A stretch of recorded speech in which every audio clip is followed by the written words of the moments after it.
카프리초, 구엘 저택, 또 구엘 공원, 콜로니아 구엘이라는 이름을 들으면 어떤 공통점이 떠오르십니까? 바로 건축물입니다. 이 건축물들은 모두 한 사람에 의해 건축되었는데 그 사람은 바로 안토니 가우디라는 스페인의 유명한 건축가입니다. 이 안토니 가우디는 어린 시절 류머티즘을 앓기 때문에 평범한 사람보다 한 박자 느린 아이였습니다. 심지어 몸이 병약해서 학교를 빠지는 날도 많았습니다. 그는 건축가가 되고 싶어 바르셀로나 건축학교에 입학하게 되었는데 사람들은 그를 문제 학생으로 보았습니다. 또한 졸업도 최하위 성적으로 하게 되었고 심지어 학장으로부터 졸업장을 천재에게 주는 것인지 미친 사람에게 주는 것인지 모르겠다라는 망신을 당하기도 했습니다. 그런 까닭에 사람들은 안토니 가우디가 건축할 수 없을 것이라고 일축했고 조롱하기도 했었습니다. 하지만 안토니 가우디는 그런 조롱 가운데에서도 낙심하지 않고 자신에게 맡겨진 일을 묵묵히 감당했고 결국에는 크고 위대한 건축물을 남기게 되었던 것입니다. 안토니 가우디처럼 조롱을 받는 가운데서도 이 크고 위대한 건축물을 만든 사람들이 성경에도 나옵니다. 바로 하나님께서 주신 사명을 감당하며 끝내 예루살렘 성벽을 재건한 느헤미야와 유다인들이었습니다. 하지만 그 성벽 재건하는 과정은 쉽지만은 않았습니다. 왜냐하면 산발락과 그의 무리들은 성벽을 재건하는 느헤미야와 유다인들을 조롱과 위협으로 방해했기 때문이었습니다. 그럼에도 불구하고 예루살렘 성벽 재건을 주도하는 느헤미야는 그런 상황 속에서도 자신에게 주어진 사명을 끝까지 감당했습니다. 그렇다면 느헤미야는 주어진 사명을 어떻게 끝까지 감당할 수 있었겠습니까? 오늘 주어진 본문을 통하여 성도가 온갖 방해 속에서도 하나님께서 주신 사명을 끝까지 감당하는 방법이 무엇인지를 함께 알아보고자 합니다. 첫째로 성도는 불신자들이 비웃을지라도 낙심하지 말고 당신의 뜻을 진행하고야 마시는 하나님을 신뢰해야 합니다. 본문 느헤미야 4장 1절부터 6절까지의 말씀을 함께 읽겠습니다. 시작. 산발랏이 우리가 성을 건축한다 함을 듣고 크게 분노하여 유다 사람들을 비웃으며 자기 형제들과 사마리아 군대 앞에서 일러 말하되 이 미약한 유다 사람들이 하는 일이 무엇인가? 스스로 견고하게 하려는가? 제사를 드리려는가? 하루의 일을 마치려는가? 불탄 돌을 흙무더기에서 다시 일으키려는가 하고 암몬 사람 도비아는 곁에 있다가 이르되 그들이 건축하는 돌 성벽은 여호가 올라가도 곧 무너지리라 하더라. 우리 하나님이여 들으시옵소서. 우리가 업신여김을 당하나이다. 원하건대 그들이 욕하는 것을 자기들의 머리에 돌리사 노략거리가 되어 이방에 사로잡히게 하시고 주 앞에서 그들의 악을 덮어주지 마시며 그들의 죄를 도말하지 마옵소서. 그들이 건축하는 자 앞에서 주를 노하시게 하였음이니이다 하고 이에 우리가 성을 건축하여 전부가 연결되고 높이가 절반에 이르렀으니 이는 백성이 마음이 들여 일을 하였음이니라. 아멘. 유다인들은 느헤미야의 주도하에 성벽 재건을 시작하게 되었습니다. 그 소식을 들은 이 산발랏은 크게 분노했는데 이것은 자신의 입지와 관련이 있었기 때문이었습니다. 산발랏은 이 사마리아 총독이었습니다. 그런데 느헤미야가 갑자기 등장하고 예루살렘 성벽을 재건하여 예루살렘의 명성을 회복하자는 유다인들의 여론이 묘해지자 산발랏은 그 지역에 대한 자신의 지배력에 대해 위협을 느꼈을 것입니다. 그뿐만 아니라 대제사장과도 혼인으로 연결되어 있던 산발랏은 자만심에 가득 차 있었습니다. 그런 까닭에 유다인을 자신보다 낮게 여길 뿐만 아니라 자신을 위협할 수 없는 자들로 보았습니다. 그처럼 하찮게 여겼던 유다인들이 자신의 입지와 지배력을 위협하게 되자 성벽 재건하려는 느헤미야와 유다인들을 조롱함으로써 성벽 재건의 정당성과 그 영향을 약화하려고 했던 것입니다. 산발랏은 자기 형제들과 사마리아 군대 앞에서 즉 사적으로든 공적으로든 모두 다 말하고 다녔음을 보여줍니다. 또한 산발렛이 질문 형식을 취해 할 말들은 느헤미야와 유다인들의 성벽 재건을 조롱하기 위한 말이었습니다. 산발렛의 조롱은 우선 이 미약한 유다 사람들이 하는 일이 무엇인가 라고 시작되었습니다. 이것은 유다인들을 낮은 존재로 여기고 있음을 나타내며 아무런 힘도 없고 적은 무리인 그들이 뭘 할 수 있겠느냐라고 조롱한 것이었습니다. 두 번째는 스스로 견고하게 하려는가라는 것이었는데 유다인들이 성벽을 재건하면 민족적으로 스스로 자신들의 명예를 회복하여 더 견고하게 할 수 있겠느냐라는 조롱이었습니다. 세 번째는 제사를 드리려는가라고 했는데 유다인들이 과연 성벽을 완전히 재건하고 나서 감사의 희생 제사를 하나님께 드릴 수 있겠는가라는 물음으로써 그것이 도저히 불가능하다는 사실을 강조하며 비웃는 것이었습니다. 마지막으로 하루의 일을 마치려는가, 불탄 돌을 흙무더기에서 다시 일으키려는가라는 말은 유다인들이 미련하다라는 걸 강조하며 조롱하는 것이었습니다. 그 산발렛의 조롱에 암몬 사람 도비아는 여호가 올라가도 곧 무너지리라 라고 동조했습니다. 즉 유다인들이 쌓는 성벽은 몸무게가 가벼운 여호가 올라가도 무너질 것이라 말하며 성벽으로서의 제 기능은 할 수 없을 것이라고 비웃은 것이었습니다. 느헤미야가 그와 같은 조롱과 비웃음에 대해 먼저 보인 반응은 우리 하나님께 간구하는 것이었습니다. 이는 느헤미야가 자신 앞에 놓여진 상황을 하나님께 간구하면 하나님께서 도우셔서 하나님의 뜻을 이루어 가실 것이라는 사실을 굳게 신뢰하고 있음을 보여줍니다. 우리 하나님이여 들으시옵소서라고 기도한 것은 느헤미야가 성벽 재건이 우리 하나님의 뜻이며 하나님께서 자신에게 맡기신 일임을 분명히 알고 있었던 것입니다. 그런 까닭에 느헤미야는 하나님의 뜻인 성벽 재건에 반대하며 비웃는 산발락과 그 무리들을 하나님의 뜻을 욕되게 하고 유다인들을 대적하는 적으로 간주했습니다. 그리하여 느헤미는 우리 하나님께 성벽 재건에 힘쓰는 자신들이 업신여김을 당하였다고 호소하며 하나님을 대적하는 산발락과 그 무리들에게 정당한 심판을 내릴 것을 강구했습니다. 그들이 욕하는 것을 자기들에게 머리에 돌리사라는 말씀은 산발락과 그의 무리들이 하나님을 욕되게 했으니 그에 대한 징벌을 그에게 내려달라는 강구였습니다. 왜냐하면 그들이 건축하는 자 앞에서 주를 노하시게 했기 때문이었습니다. 느헤미야는 성벽 재건이 하나님의 뜻으로 믿었기에 유다인들 앞에서 성벽 재건을 조롱하는 것은 궁극적으로 하나님을 조롱하는 것으로서 하나님을 진노케 만드는 것으로 보았던 것입니다. 그런 까닭에 느헤미야는 대적자들에게 노략거리가 되어 이방에 사로잡히게 하시는 것, 즉 유다인들이 겪은 것처럼 그들이 이방으로부터 괴롭힘을 받고 포로 생활을 하게 해달라는 간구를 올렸던 것입니다. 그와 같은 느헤미야의 기여는 언뜻 느헤미야가 개인적인 판단에 의해 보복을 원하는 것처럼 보일 수도 있습니다. 하지만 느헤미야의 기도는 하나님을 대적하는 자의 심판은 하나님께 달려 있으며 하나님의 공의에 의해 그들의 죄를 처리해달라는 믿음의 표현이었습니다. 왜냐하면 이 믿음의 표현은 아브라함과 그의 후손들을 저주하는 자에게는 저주를 하시겠다라는 약속의 말씀에 근거하고 있기 때문입니다. 그처럼 느헤미야가 기도한 이후에 바로 6절에서 우리가 성을 건축하여 전부가 연결되고 높이가 절반에 이르게 되었다라고 말하는데 산발락과 그의 무리가 조롱하는 가운데에서도 성벽 재건이 진행되었음을 보여줍니다.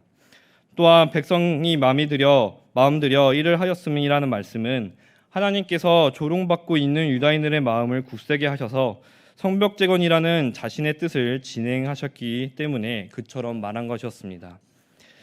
세상과 불신자는 교회와 성도가 하는 일에 조롱을 일삼는 경우가 많습니다. 대표적으로 성전 건축에 대해 교회를 저리 크게 지을 필요가 있겠느냐, 교회를 크게 짓는다고 해서 달라질 것이 없는데 왜 무리하게 교회를 크게 짓는지 모르겠다라며 비웃기도 합니다. 그리고 교회를 크게 지으면 교회 재정으로 감당할 수 있겠느냐, 교회 건축할 때 들어가는 그 금액을 저 작은 교회가 다 감당할 수 있겠느냐라고 조롱하기도 합니다. 하지만 우리 경양교회를 보더라도 교회 건축은 절대 세상과 불신자들이 말한 것처럼 조롱거리로 끝나지 않습니다. 2016년 4월 저와 여러분은 담임 목사님을 통하여 희년맞이 5대 실천 목표에 대해 처음 듣게 되었습니다. 희년맞이 5대 실천 목표를 처음 듣게 되었을 때 그 하나하나가 정말 눈앞에 크게 느껴지고 처음에는 그것이 가능할까라는 생각이 들었을지도 모릅니다. 그렇지만 지금의 결과는 어떠합니까? 맨 처음 희년맞이 5대 실천 목표 중 하나는 고려신학교 교육부 인가였지만 지금은 제네바 신학대학원 대학교라는 이름으로 교육부 인가를 받아 개혁주의 신학생들을 양성하는 그 일에 더 많은 기도와 물질로 힘차게 감당하고 있지 않습니까? 그리고 작년이 2022년 4월 우리 경양교회는 코로나 중에서도 드디어 금융기관 대출금을 전액 상환하게 되었습니다. 이 또한 보리떡 헌금 완결이라는 희년맞이 5대 실천 목표가 성실히 진행되어 거의 다 왔음을 분명히 보여주고 있습니다. 수도권 벨트화를 위한 지기역 개척 또한 이미 시작되어 차근차근 진행되고 있지 않습니까? 개척 장소를 물색하고 확보하며 이제 바로 눈앞에 고지를 두고 있습니다.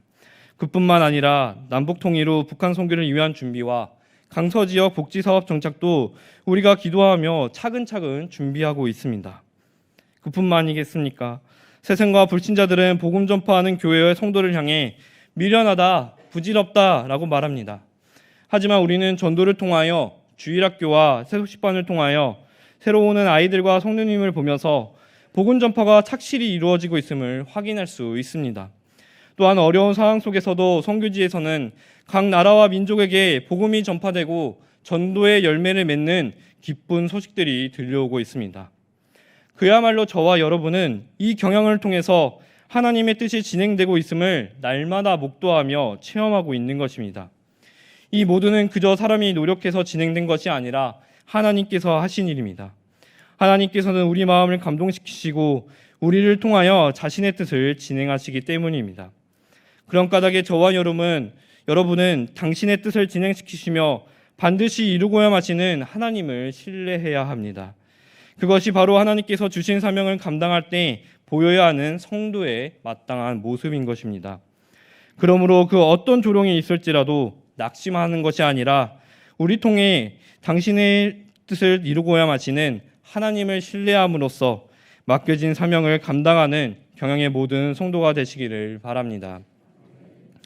둘째로 성도는 자신을 위협하는 사람을 두려워하지 말고 지극히 위대하신 하나님을 기억함으로써 용감하게 맞서야 합니다. 본문 느헤미야 4장 7절부터 15절까지의 말씀을 함께 읽겠습니다. 시작.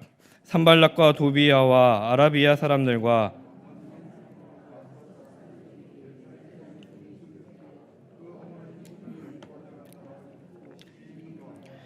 다 함께 깨하기를 예루살렘으로 가서 치고 그곳을 요란하게 하자 하기로 우리가 우리 하나님께 기도하며 그들로 말미암아 파수꾼을 두어 주야로 방비하는데 유다 사람들은 이르기를 흙무더기가 아직도 많거늘 짐을 나른 자의 힘이 다 빠졌으니 우리가 성을 건축하지 못하리라 하고 우리의 원수들은 이르기를 그들이 알지 못하고 보지 못하는 사이에 우리가 그들 가운데 달려 들어가서 살육하여 역사를 그치게 하리라 하고 그 원수들의 근처에 거주하는 유다 사람들도 그 각처에 와서 10번이나 우리에게 말하기를 너희가 우리에게로 와야 하리라 하기로 내가 선벽뒤에 낮고 넓은 곳에 백성이 그들의 충족을 따라 칼과 창과 활을 가지고 서 있게 하고 내가 돌아본 후에 일어나서 귀족들과 민장들과 남은 백성에게 말하기를 너희는 그들을 두려워하지 말고 지극히 크시고 두려우신 주를 기억하고 너희 형제와 자녀와 아내와 집을 위하여 싸우라 하였느니라. 우리의 대적이 우리가 그들의 의도를 눈치챘다 함을 들으니라. 하나님이 그들의 깨를 패하셨으므로 우리가 다 성에 돌아와서 각각 일하였는데. 아멘. 느헤미야와 유다인들은 성벽 재건을 계속 이어나갔습니다. 그에 따라 예루살렘 성이 중수되어 정쟁과 화재로 인해 허물어진 틈이 메꾸어져 갔습니다. 그 소식을 들은 산발락과 도비야와 또 아라비아 사람들과 암몬 사람들과 아스도 사람들은 심히 분노했습니다. 왜냐하면 유다인들에 의해 성벽 재건이 너무 빨리 진행되어 나가자 그것이 그들에게 큰 정치적 위협으로 다가왔기 때문이었습니다. 그처럼 위협을 느낀 그들은 다 함께 깨를 내기 시작했습니다. 그 깨는 예루살렘으로 가서 치고 즉 성벽 재건하는 자들을 공격하는 것이었습니다. 그리고 요란하게 그들에게 공포와 두려움을 느끼게 하여 성벽 재건을 방해하려는 계략이었습니다. 그런 계략에 느헤미야는 유다인들에게 우선 하나님께 기도하며 나아갈 것을 권면하고 파수꾼을 두어 주야로 방비하자고 말했습니다. 그러자 유다인들에게서 깊은 한식이 또한 탄식이 나왔습니다. 그것은 우선 육체적인 고됨 때문이었습니다. 성벽 재건할 때 흙 무더기가 아직 많이 남아 있었는데 그것을 나르는 자들의 힘이 다 빠져서 성을 건축하지 못하겠다고 탄식했던 것입니다. 그뿐만 아니라 그 유다인들의 사기가 저하하고 탄식하는 이유가 한 가지 더 있었습니다.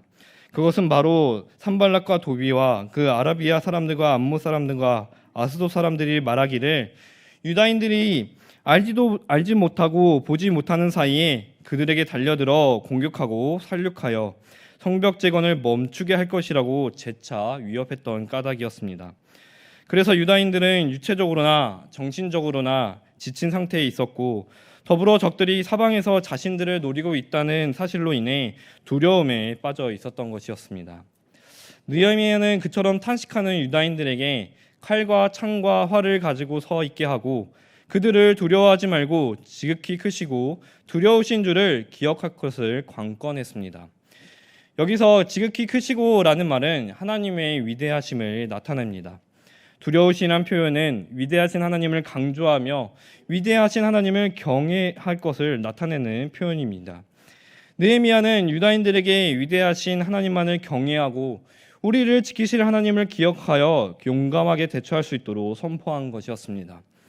이후 이 느헤미야는 너희 형제와 자녀와 아내와 집을 위하여 싸우라 하였느니라 하고 했는데 이것은 두려워하는 유다인을 안심시키며 가족을 지키자고 격려하기 위해서였습니다. 느헤미야가 그처럼 말하여 유다인들이 싸울 준비를 마친 것을 본 대적들은 유다인들이 자신들의 의도를 눈치챘음을 알게 되었습니다. 그것은 하나님께서 그들의 꾀를 패하신 것, 즉 직권적으로 역사하신 것이었습니다. 하나님께서는 그렇게 하심으로써 유다인들이 다 성에 돌아와서 각각 일하게 하셔서 성벽 재건을 계속 진행케 하신 것이었습니다. 필라델피아에 무역으로 돈을 많이 벌게 되어 백만장자가 된 스티븐 지라드 회장이 있었습니다. 어느 토요일 이 스티븐 지라드 회장은 회사의 직원들에게 선박이 방금 입항했기 때문에 내일도 출근해서 선박의 짐을 내리라라고 지시했습니다. 그 지시에 대부분 이의를 제기하지 않았는데 오직 한 청년만이 스티븐 지라드 회장 앞에 나와 이의를 제기했습니다. 그것은 바로 내일은 주일이기 때문에 일할 수 없습니다라는 것이었습니다. 청년의 이의를 들은 스티븐 지라드 회장은 청년에게 그렇다면 더 이상 나와 함께 일할 수 없네. 재정부에 가서 그동안 일한 급료를 받고 더 이상 안 나와도 되네 라고 말했습니다. 사실 이 청년은 연로한 어머니를 봉양하고 있는 상황이었습니다. 하지만 그런 상황이 있을지라도 위대하신 하나님을 기억하여 담대하게 나아갔던 것입니다.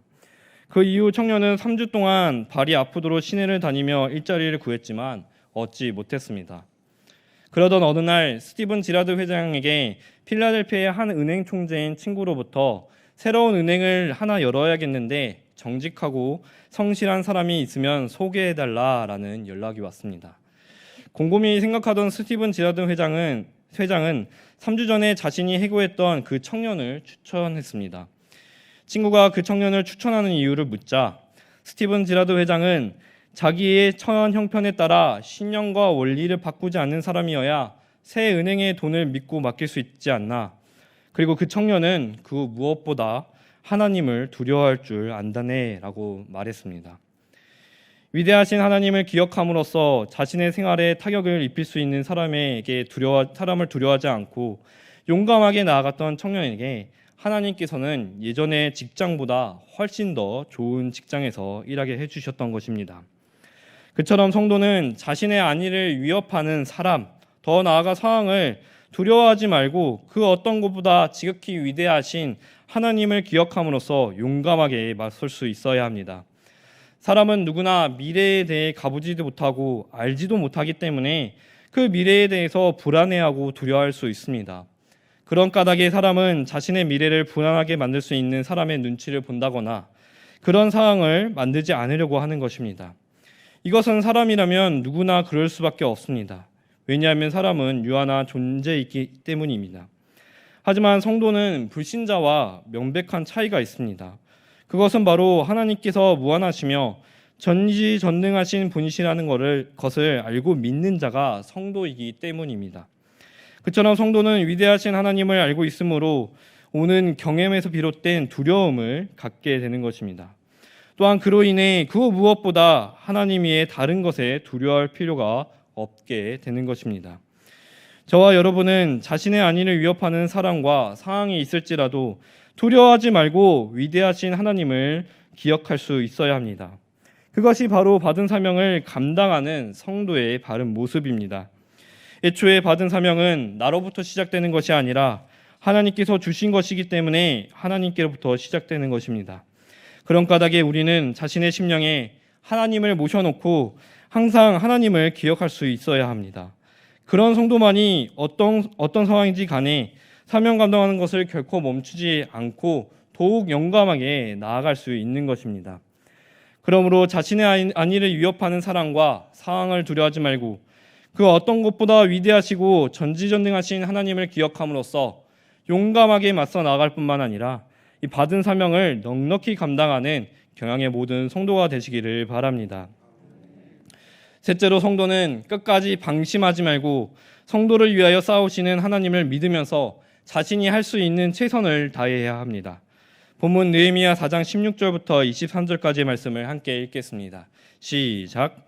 그때로부터 내 수와 사람들의 절반은 일하고 절반은 갑옷을 입고 창과 방패와 활을 가졌고 민장은 유다 온족 속뒤에 있었으며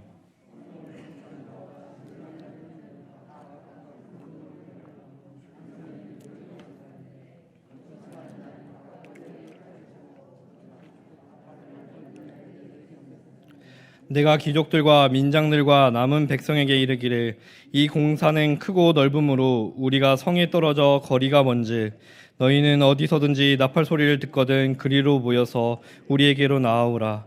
우리 하나님이 우리를 위하여 싸우시리라 하였느니라. 우리가 이같이 공사하는데 무리의 절반은 동트 때부터 별이 나기까지 창을 잡았으며 그때에 내가 또 백성에게 말하기를 사람마다 그 종자와 함께 예루살렘 안에서 잘지니 밤에는 우리를 위하여 파수하겠고 낮에는 일하리라 하고 나나 내 형제들이나 종자들이나 나를 따라 파수하는 사람들이나 우리가 다 우리의 옷을 벗지 아니하였으며 물을 기르러 갈 때에도 각각 병기를 잡았느니라. 아멘. 성벽 재건을 방해하는 자들의 계략은 실패하고 유다인들의 성벽 재건은 계속 진행되었습니다. 그때 느헤미야는 방심하지 않고 성벽 재건하는 유다인들을 대적하려는 자들에 대해 더욱 구체적으로 대비합니다.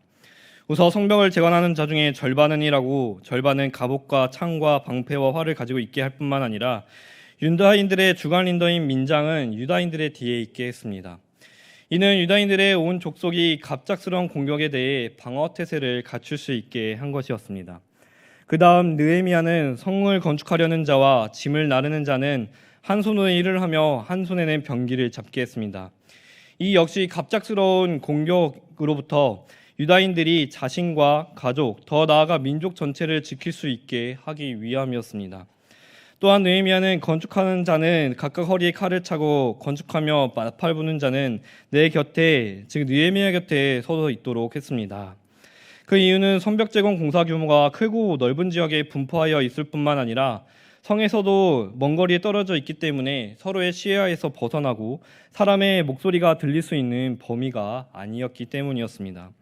그런 상황에 있는 유다인들이 공격을 받거나 방해를 받으면 속수무책이기 때문이었습니다. 그런 까닭에 느헤미야는 나팔을 불어 상황을 알리기도 하면서 멀리서도 그 상황을 알 수 있도록 경고 시스템을 만든 것이었습니다. 적들이 공격해오면 나팔 부는 자가 나팔을 불어 나팔 소리를 듣거든 각자가 전투 태세를 갖출 뿐만 아니라 나팔 소리가 나는 곳으로 모여 올 수 있도록 미리 입을 맞춘 것이었습니다. 그 느헤미야는 유다인들에게 아주 중요한 한 가지 사실을 선포했습니다. 그것은 바로 우리 하나님이 우리를 위하여 싸우시리라 라는 것이었습니다.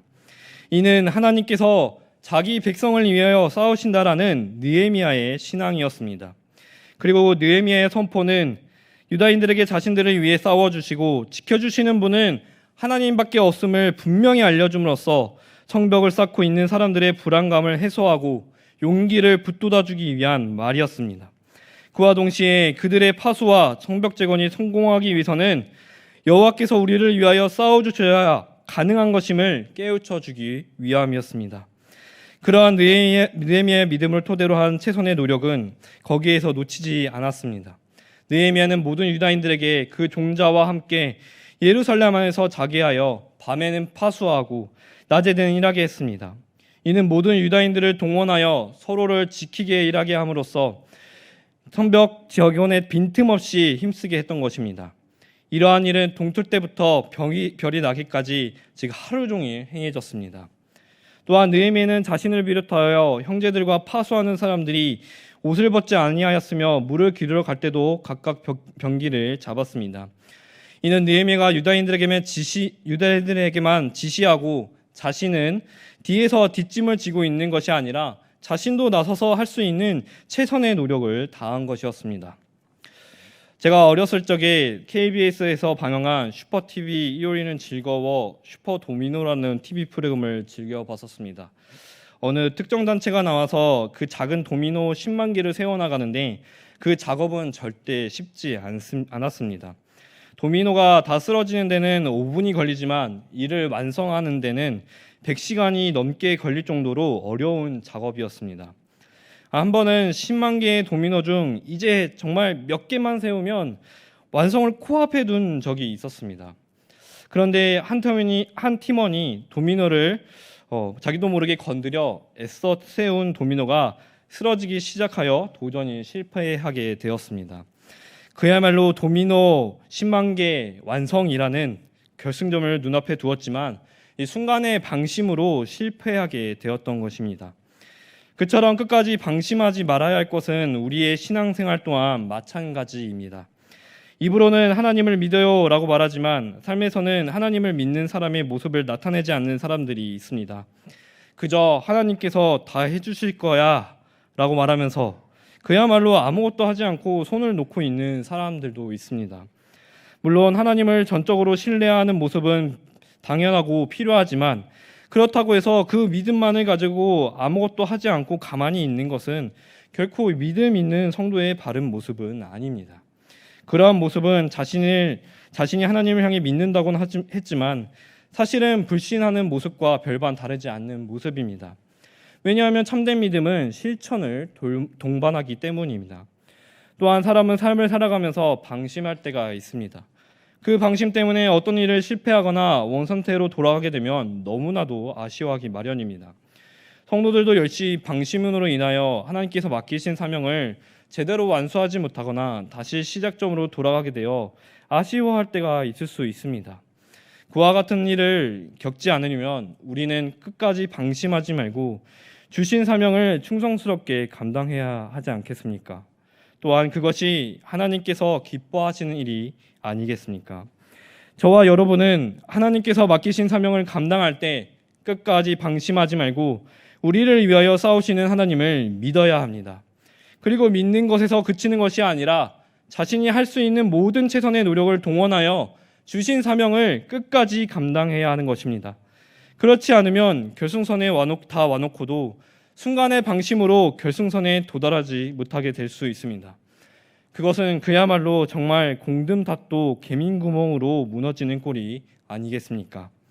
그러므로 하나님께서 주신 사명을 감당할 때 끝까지 방심하지 말고 자기 백성을 위하여 싸우시는 하나님을 믿으며 그와 동시에 그 믿음에 따라 자신이 할 수 있는 모든 최선의 노력을 동원하여 충성스럽게 섬기고 헌신하시는 경양의 성도가 되시기를 바랍니다.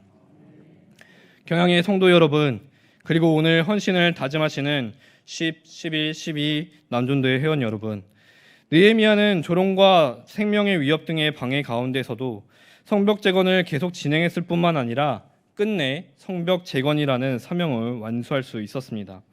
그처럼 하나님께로부터 받은 사명을 끝까지 감당할 수 있었던 것은 느헤미야의 신앙이 있다는 사실을 우리는 너무나도 잘 알 수 있습니다. 20절 하반절 말씀을 우리 다시 한번 읽겠습니다. 우리 하나님이 우리를 위하여 싸우시리라 하였느니라. 아멘. 느헤미야가 끝까지 사명 감당할 수 있었던 것은 전적으로 하나님께서 우리 편이시며 하나님께서 우리를 위하여 싸우신다라는 신앙에서 나왔던 것입니다. 그 비결은 먼저 하나님 앞에서 무릎을 꿇는 것이었고 당신의 뜻을 진행하고야 마시는 하나님을 신뢰하는 것이었습니다. 그리고 자신을 위협하는 사람과 상황이 있을지라도 두려워하지 말고 지극히 위대하신 하나님을 기억하고 믿음으로써 용감하게 나아가는 것이었습니다. 마지막으로 끝까지 방심하지 않고 성도를 위하여 싸우시는 하나님을 믿을 뿐만 아니라 그 믿음에 따라 자신이 할 수 있는 최선의 노력을 동원했던 것이었습니다. 느헤미야처럼 그러한 모습을 견지한 성도가 하나님께 받은 사명을 끝까지 감당할 수 있는 자입니다. 그러므로 세상과 불신자들이 비웃을지라도 오직 하나님만을 신뢰하며 자신의 안위가 위협받는다 할지라도 그 무엇보다 위대하신 하나님을 기억하고 믿음으로써 용감하게 맞서며 끝까지 방심하지 말고 자기 백성과 함께 하시고 싸우시는 하나님을 믿으면서 자신이 할 수 있는 최선을 다함으로써 희년에도 이 받은 사명을 끝까지 감당하는 경양의 모든 성도들과 10, 11, 12 남존도의 회원들이 되시기를 바랍니다.